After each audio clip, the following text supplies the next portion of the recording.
Hello everyone, welcome back to Suksha ma'am ki classes and I welcome you all to the part 2 video of latest uploaded NAS booklet of class 10th. So let's start. Read the following passage and answer the questions that follows.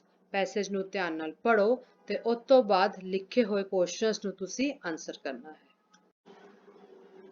Bhagat Singh, the great revolutionary and martyr, was only 23 when he was hanged in Lahore jail. ਹੁਣ ਤੁਹਾਨੂੰ ਸਭ ਨੂੰ ਸਾਡੇ ਭਗਤ ਸਿੰਘ ਬਾਰੇ ਪਤਾ ਹੀ ਹੈ। ਉਹ ਇੱਕ ਬਹੁਤ ਮਹਾਨ ਰੈਵੋਲੂਸ਼ਨਰੀ ਸੀ, ਬਦਲਾਵ ਲਿਆਇਆ ਸੀ ਉਹਨਾਂ ਨੇ ਆਪਣੇ ਟਾਈਮ ਵਿੱਚ ਤੇ ਉਹ ਸ਼ਹੀਦ ਸੀਗੇ ਜੋ 23 ਸਾਲ ਦੀ ਉਮਰ ਦੇ ਵਿੱਚ ਲਾਹੌਰ ਦੀ ਜੇਲ੍ਹ ਵਿੱਚ ਫਾਂਸੀ ਚੜਾ ਦਿੱਤੇ ਗਏ ਸੀ। ਕਿਹਦੇ ਦੁਆਰਾ ਬੱਚਿਓ ਤੁਹਾਨੂੰ ਪਤਾ ਹੀ ਹੈ ਬ੍ਰਿਟਿਸ਼ਰਸ ਦੁਆਰਾ ਅੰਗਰੇਜ਼ਾਂ ਦੁਆਰਾ। He had thrown a bomb in the legislative assembly hall in Delhi. ਉਹਨਾਂ ਨੇ ਕੀ ਕੀਤਾ ਸੀ ਉਹਨਾਂ ਨੇ ਬੰਬ ਸੁੱਟਿਆ ਸੀ ਕਿੱਥੇ ਦਿੱਲੀ ਵਿੱਚ ਸਥਿਤ legislative assembly hall ਵਿੱਚ। This was the end of a life devoted to the great task of making India free from British rule. ਹੁਣ ਉਸ ਜ਼ਿੰਦਗੀ ਦਾ ਅੰਤ ਹੋ ਗਿਆ ਸੀ ਜੋ ਜ਼ਿੰਦਗੀ ਇੱਕ ਗ੍ਰੇਟ ਟਾਸਕ ਵਿੱਚ ਲੱਗੀ ਹੋਈ ਸੀ which was ਕਿ ਇੰਡੀਆ ਨੂੰ ਬ੍ਰਿਟਿਸ਼ ਰੂਲ ਤੋਂ ਫਰੀ ਕੀਤਾ ਜਾਵੇ, ਮੁਕਤ ਕੀਤਾ ਜਾਵੇ। Two incidents played a major role in shaping Bhagat Singh's life. ਹੁਣ ਭਗਤ ਸਿੰਘ ਦੀ ਲਾਈਫ ਕਿਹੋ ਜਿਹੀ ਰਹੀ ਤੁਹਾਨੂੰ ਪਤਾ ਹੀ ਹੈ। ਦੋ ਇਨਸੀਡੈਂਟ ਸੀਗੇ ਉਹਦੇ ਪਿੱਛੇ ਜਿਨ੍ਹਾਂ ਨੇ ਭਗਤ ਸਿੰਘ ਦੀ ਲਾਈਫ ਨੂੰ ਸ਼ੇਪ ਕੀਤਾ ਤੇ ਚੇਂਜ ਕੀਤਾ। The first incident was the brutal killing of innocent people at Jallianwala Bagh. ਪਹਿਲਾ incident ਸੀਗਾ ਜਦੋਂ ਬਹੁਤ ਹੀ ਬੇਰਹਿਮੀ ਨਾਲ ਮਾਸੂਮ ਲੋਕਾਂ ਨੂੰ ਜਲਿਆਂਵਾਲਾ ਬਾਗ ਵਿੱਚ ਮਾਰਿਆ ਗਿਆ ਸੀ। At the orders of General Dyer, firing was opened at a peaceful gathering of people. ਹੁਣ ਜਨਰਲ ਡਾਇਰ ਦੇ ਆਰਡਰ ਅਨੁਸਾਰ ਉਨ ਲੋਕਾਂ ਉੱਪਰ ਫਾਇਰਿੰਗ ਕੀਤੀ ਗਈ ਜੋ ਪੀਸਫੁਲੀ ਇੱਕ ਜਗ੍ਹਾ ਗੈਦਰ ਹੋ ਕੇ ਮੀਟਿੰਗ ਕਰ ਰਹੇ ਸੀ। Bhagat Singh was greatly moved by the bullets marks in the walls. ਹੁਣ ਜਦੋਂ ਭਗਤ ਸਿੰਘ ਨੇ ਦੀਵਾਰਾਂ ਦੇ ਵਿੱਚ ਗੋਲੀਆਂ ਦੇ ਨਿਸ਼ਾਨ ਵੇਖੇ ਸੀ ਉਹ ਕਾਫੀ ਮੂਵ ਹੋ ਗਏ, ਬਹੁਤ ਦੁਖੀ ਹੋ ਗਏ ਸੀ, ਨਿਰਾਸ਼ ਹੋ ਗਏ ਸੀ। He brought back some blood-soaked mud to remind him of British cruelty. ਹੁਣ ਉਹਨਾਂ ਨੇ ਕੀ ਕੀਤਾ ਸੀ ਜਦੋਂ ਉੱਥੋਂ ਵਾਪਸ ਆਏ ਉਹਨਾਂ ਨੇ ਉੱਥੋਂ ਖੂਨ ਦੇ ਨਾਲ ਭਰੀ ਹੋਈ ਮਿੱਟੀ ਨੂੰ ਆਪਣੇ ਨਾਲ ਲਿਆਂਦਾ ਤਾਂ ਕਿ ਉਹਨੂੰ ਵੇਖ ਕੇ ਉਹਨਾਂ ਨੂੰ ਯਾਦ ਰਵੇ ਕਿ ਬ੍ਰਿਟਿਸ਼ ਨੇ ਕਿੰਨਾ ਗੰਦਾ ਕੰਮ ਕੀਤਾ ਸੀਗਾ, ਬ੍ਰਿਟਿਸ਼ ਕਿੰਨੇ ਕਰੂਅਲ ਸੀਗੇ। The second incident that inspired Bhagat Singh to fight the British fiercely was the death of Lala Lajpat Rai. ਹੁਣ ਦੂਜਾ incident ਕੀ ਸੀ ਬੱਚਿਓ? ਲਾਲਾ ਲਾਜਪਤ ਰਾਏ ਜੀ ਦੀ ਡੈਥ ਉਹਨਾਂ ਲਈ ਇੱਕ ਦੂਜਾ incident ਬਣਿਆ ਕਿ ਉਹਨਾਂ ਨੂੰ ਬ੍ਰਿਟਿਸ਼ ਦੇ ਅਗੇਂਸਟ ਇੰਨਾ ਗੁੱਸਾ ਆਇਆ ਤੇ ਉਹਨਾਂ ਨੇ ਬ੍ਰਿਟਿਸ਼ ਦੇ ਅਗੇਂਸਟ ਆਪਣੀ ਲੜਾਈ ਸ਼ੁਰੂ ਕਰਤੀ। He was Bhagat Singh's idol. Bhagat Singh ਉਹਨਾਂ ਨੂੰ ਆਪਣਾ ਆਈਡਲ ਮੰਨਦੇ ਸੀ ਕਿਹਨੂੰ? ਲਾਲਾ ਲਾਜਪਤ ਰਾਏ ਜੀ ਨੂੰ। And was leading a protest march when he was beaten up with lathis and died soon after. ਤੇ ਉਹਨਾਂ ਦੀ ਡੈਥ ਕਦੋਂ ਹੋਈ ਸੀ ਬੱਚਿਓ? ਉਹ ਇੱਕ ਨਾ ਮਾਰਚ ਕਰਦੇ ਪਏ ਸੀਗੇ, ਇੱਕ ਪ੍ਰੋਟੈਸਟ ਕਰਦੇ ਪਏ ਸੀਗੇ ਜਿਹਦੇ ਵਿੱਚ ਉਹਨਾਂ ਨੂੰ ਲਾਠੀਆਂ ਨਾਲ ਮਾਰਿਆ ਗਿਆ ਸੀਗਾ। ਲਾਲਾ ਲਾਜਪਤ ਰਾਏ ਜੀ ਦੇ ਸਿਰ ਤੇ ਲਾਠੀ ਵੱਜੀ ਸੀ ਤੇ ਉਸ ਤੋਂ ਬਾਅਦ ਉਹ ਮਰ ਗਏ ਸੀ। Bhagat Singh made a plan to throw a bomb in the assembly hall, not to kill anyone, but to awaken England from her dreams. ਉਹਨਾਂ ਨੇ ਜੋ ਬੰਬ ਸੁੱਟਿਆ ਸੀ, ਪਲਾਨ ਬਣਾਇਆ ਸੀ ਬੰਬ ਸੁੱਟਣ ਦਾ ਅਸੈਂਬਲੀ ਹਾਲ ਵਿੱਚ, ਉਹਨਾਂ ਦਾ ਕੋਈ ਮਕਸਦ ਕਿਸੇ ਨੂੰ ਮਾਰਨਾ ਨਹੀਂ ਸੀਗਾ, ਬਸ ਅੰਗਰੇਜ਼ਾਂ ਨੂੰ ਇੰਗਲੈਂਡ ਨੂੰ ਆਪਣੇ ਸੁਪਨਿਆਂ ਤੋਂ ਸੁੱਤੀ ਹੋਈ ਬ੍ਰਿਟਿਸ਼ ਗਵਰਨਮੈਂਟ ਨੂੰ ਆਪਣੀ ਨੀਂਦ ਤੋਂ ਉਠਾਉਣ ਦਾ ਇੱਕ ਤਰੀਕਾ ਸੀਗਾ। Bhagat Singh said, our sole purpose was to make the deaf hear. Bhagat Singh ਨੇ ਕਿਹਾ ਕਿ ਮੇਰਾ ਇੱਕ ਹੀ ਮੋਟਿਵ ਸੀਗਾ ਕਿ ਮੈਂ ਚਾਹੁੰਦਾ ਸੀ ਜੋ ਬਹਿਰੇ ਬਣੇ ਹੋਏ ਲੋਕੀ ਨੇ ਬ੍ਰਿਟਿਸ਼ਰਸ ਨੇ ਉਹਨਾਂ ਨੂੰ ਸੁਣਾਈ ਦਵੇ ਸਾਡੀ ਹੰਕਾਰ। ਠੀਕ ਹੈ, now let's solve the questions. Bhagat Singh has been referred to as martyr because he ਉਹਨਾਂ ਨੂੰ ਸ਼ਹੀਦ ਕਿਉਂ ਕਿਹਾ ਗਿਆ ਭਗਤ ਸਿੰਘ ਨੂੰ? Because he was hanged for protesting against the Britishers. 66th question. Bhagat Singh's dream was to, ਹੁਣ ਭਗਤ ਸਿੰਘ ਦਾ dream ਕੀ ਸੀਗਾ? Option B, to make India a free nation. Question 67th, Bhagat Singh brought home soaked blood soaked mud too. ਹੁਣ ਭਗਤ ਸਿੰਘ ਘਰ ਆਪਣੇ ਘਰ ਉਹ ਖੂਨ ਨਾਲ ਭਰੀ ਹੋਈ ਮਿੱਟੀ ਕਿਉਂ ਲੈ ਕੇ ਆਏ ਸੀਗੇ? Option D, remind him of British cruelty. Question 68, Bhagat Singh threw a bomb in the assembly hall too. ਹੁਣ ਉਹਨਾਂ ਨੇ assembly hall 'ਚ ਤੁਹਾਡਾ ਬੰਬ ਕਿਉਂ ਸੁੱਟਿਆ ਸੀਗਾ?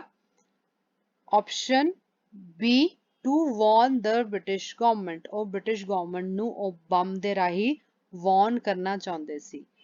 Question 69, the deaf refers to the, ਹੁਣ deaf ਤੋਂ ਕੀ ਭਾਵ ਸੀ ਇਸ ਪੈਸੇਜ ਵਿੱਚ? ਕਿਹਨੂੰ ਰੈਫਰ ਕੀਤਾ ਗਿਆ ਸੀ ਉਹ? Option C, English rulers. 17th question, Bhagat Singh was greatly moved. Here greatly moved means, ਹੁਣ greatly moved ਤੋਂ ਇਸ ਪੈਸੇਜ ਵਿੱਚ ਕੀ ਭਾਵ ਹੈ ਕਿ ਉਹਨਾਂ ਨੂੰ ਬਹੁਤ ਗੁੱਸਾ ਆ ਗਿਆ ਸੀ। He was very angry. ਇਸ ਪੈਸੇਜ 'ਚ ਭਾਵ ਹੈ ਕਿ ਉਹਨਾਂ ਨੂੰ ਬਹੁਤ ਗੁੱਸਾ ਆ ਗਿਆ ਸੀਗਾ। ਠੀਕ ਹੈ। Now next is, read the following passage and answer the questions given below. New Delhi, the next time you suddenly start wheezing or sneezing and suspect it's the ice cream you just ate, think again.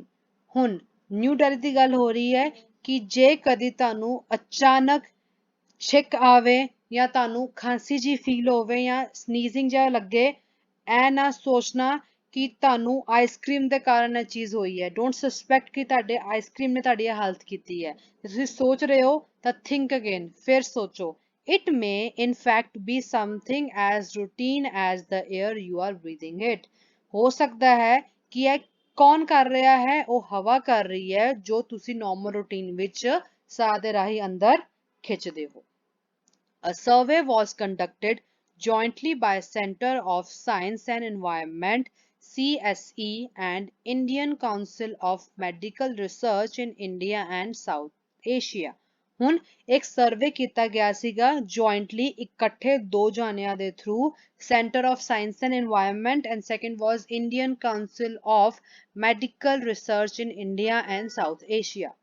It was found that air pollution is now the 5th largest killer in India after high blood pressure, indoor air pollution, tobacco smoking and poor nutrition. ਹੁਣ ਇਹ ਜੋ air pollution ਹੈ ਸਾਡੇ ਭਾਰਤ ਵਿੱਚ, ਇਹ ਪੰਜਵਾਂ ਸਭ ਤੋਂ ਵੱਡਾ ਕਿਲਰ ਹੈ ਇੰਡੀਅਨਸ ਦਾ, ਕਿਉਂਕਿ ਇਹ ਕਾਫੀ ਰੀਜ਼ਨ ਬਣ ਰਿਹਾ ਹੈ ਇੰਡੀਆ ਵਿੱਚ ਜੋ ਮੌਤਾਂ ਹੋ ਰਹੀਆਂ ਨੇ। ਐਂਡ ਪਹਿਲੇ ਚਾਰ ਕਿਹੜੇ ਨੇ? High blood pressure, indoor air pollution, tobacco smoking and poor nutrition. Out of 180 cities monitored for the survey, close to half of the total urban population in India and South Asia breathes air which exceeds the permissible limit of PM10.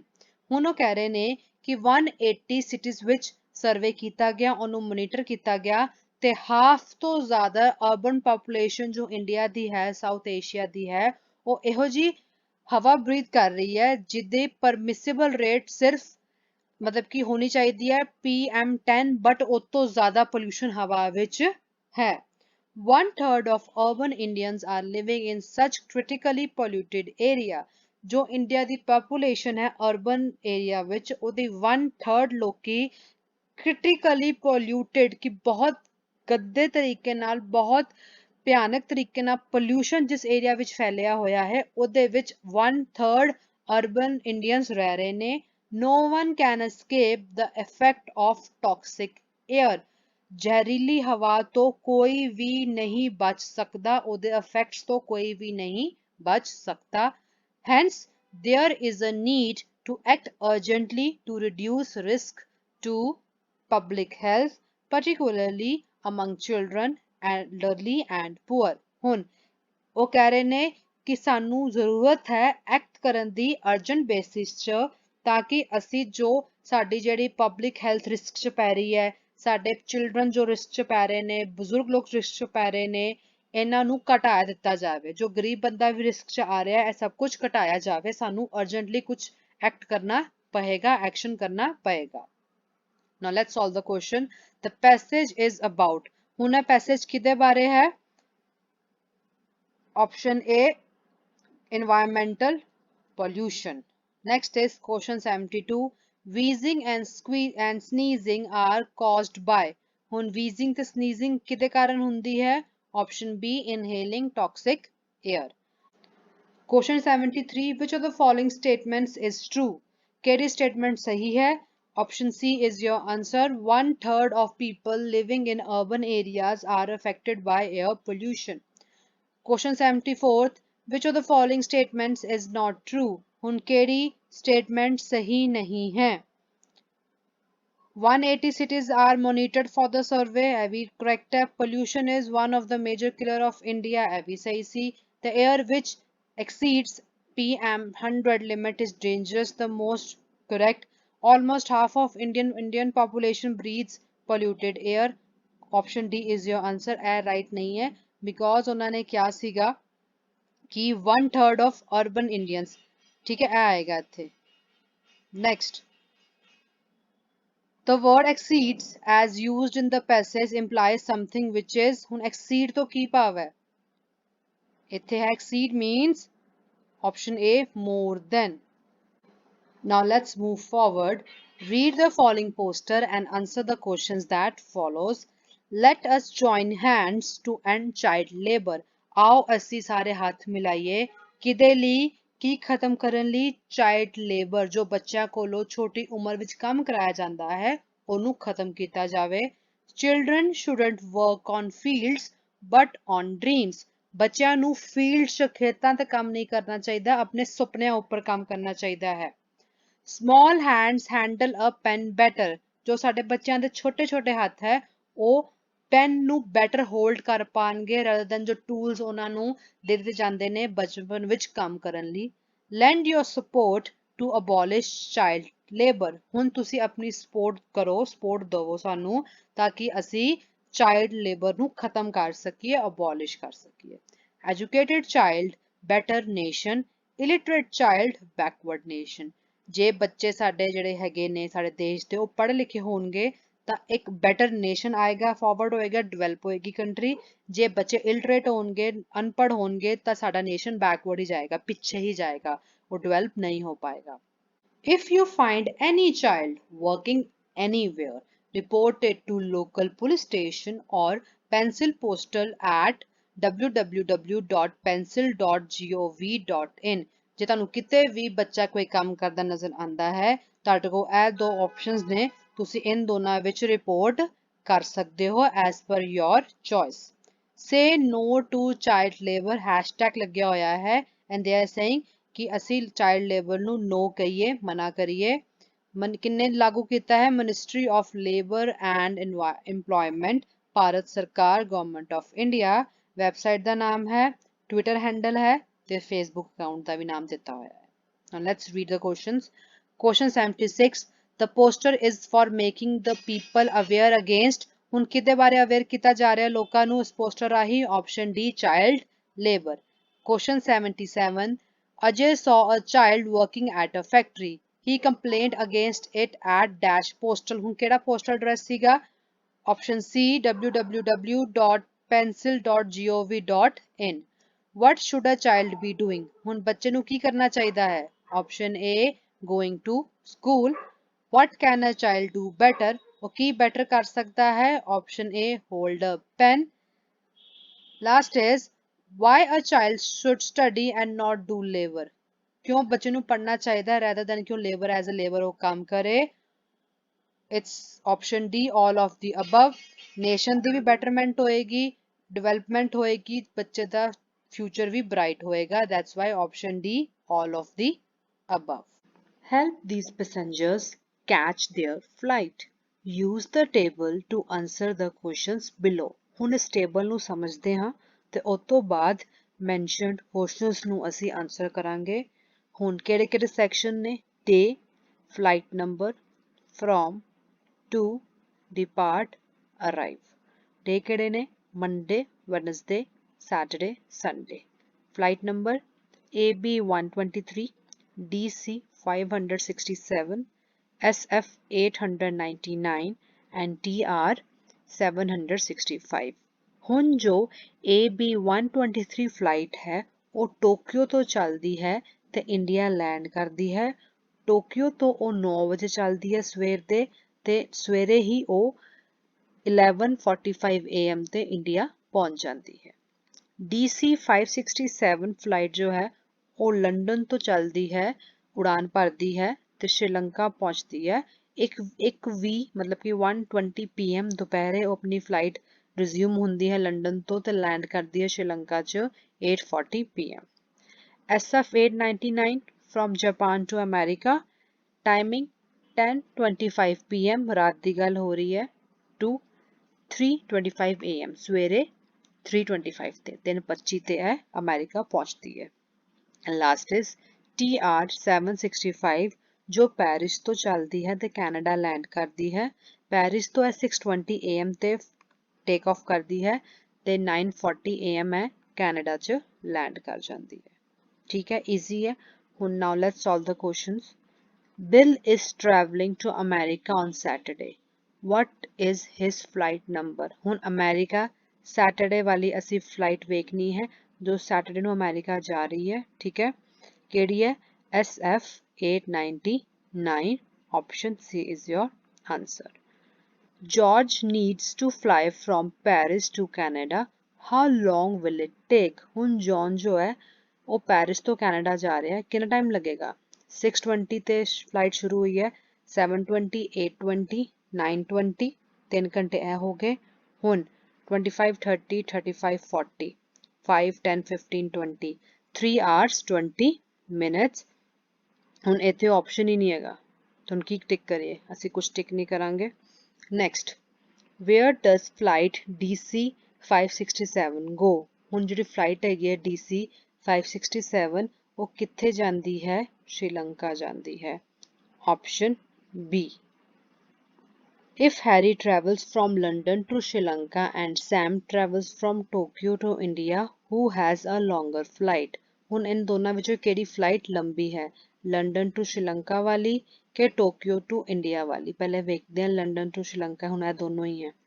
ਠੀਕ ਹੈ, ਤੁਹਾਨੂੰ ਸਾਫ਼-ਸਾਫ਼ ਨਜ਼ਰ ਆ ਰਿਹਾ ਹੈ ਕਿ London ਤੋਂ ਸ਼੍ਰੀਲੰਕਾ ਵਾਲੀ ਫਲਾਈਟ ਜ਼ਿਆਦਾ ਟਾਈਮ ਲਗਾ ਰਹੀ ਹੈ ਬਿਕੋਜ਼ ਉਹ ਦੁਪਹਿਰ ਦੇ 1:20 ਤੇ ਚੱਲ ਰਹੀ ਹੈ ਤੇ ਰਾਤੀ 8:40 ਤੇ ਪਹੁੰਚ ਰਹੀ ਹੈ। ਵੇਅਰਐਜ਼ ਇਹ 9 AM ਤੇ ਚੱਲ ਰਹੀ ਹੈ ਤੇ 11:45 AM ਤੇ ਹੀ ਪਹੁੰਚ ਰਹੀ ਹੈ। ਠੀਕ ਹੈ, so it's London to Sri Lanka and Harry is traveling. So option A, Harry. And last is, which flights takes the longest time? ਹੁਣ ਕਿਹੜੀ ਫਲਾਈਟ ਨੇ ਸਭ ਤੋਂ ਜ਼ਿਆਦਾ ਟਾਈਮ ਲਿੱਤਾ ਹੈ? ਸਿੰਪਲ ਹੈ, ਕੈਲਕੂਲੇਟ ਕਰੋ।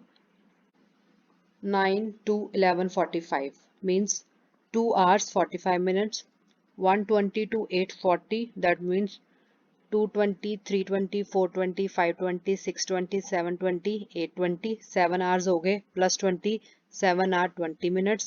10:25 to 3:25, 11:25, 12:25, 1:25, 2:25, 3:25 5 hours and last is 6:20 to 9:40 ਅਸੀਂ ਪਹਿਲੇ ਵੀ ਕੈਲਕੂਲੇਟ ਕੀਤਾ ਸੀ which was 3 hours 20 minutes। ਸਭ ਤੋਂ ਜ਼ਿਆਦਾ ਟਾਈਮ ਕਿਹੜੀ ਲੈ ਰਹੀ ਹੈ? ਲੰਡਨ ਟੂ ਸ਼੍ਰੀਲੰਕਾ ਵਾਲੀ।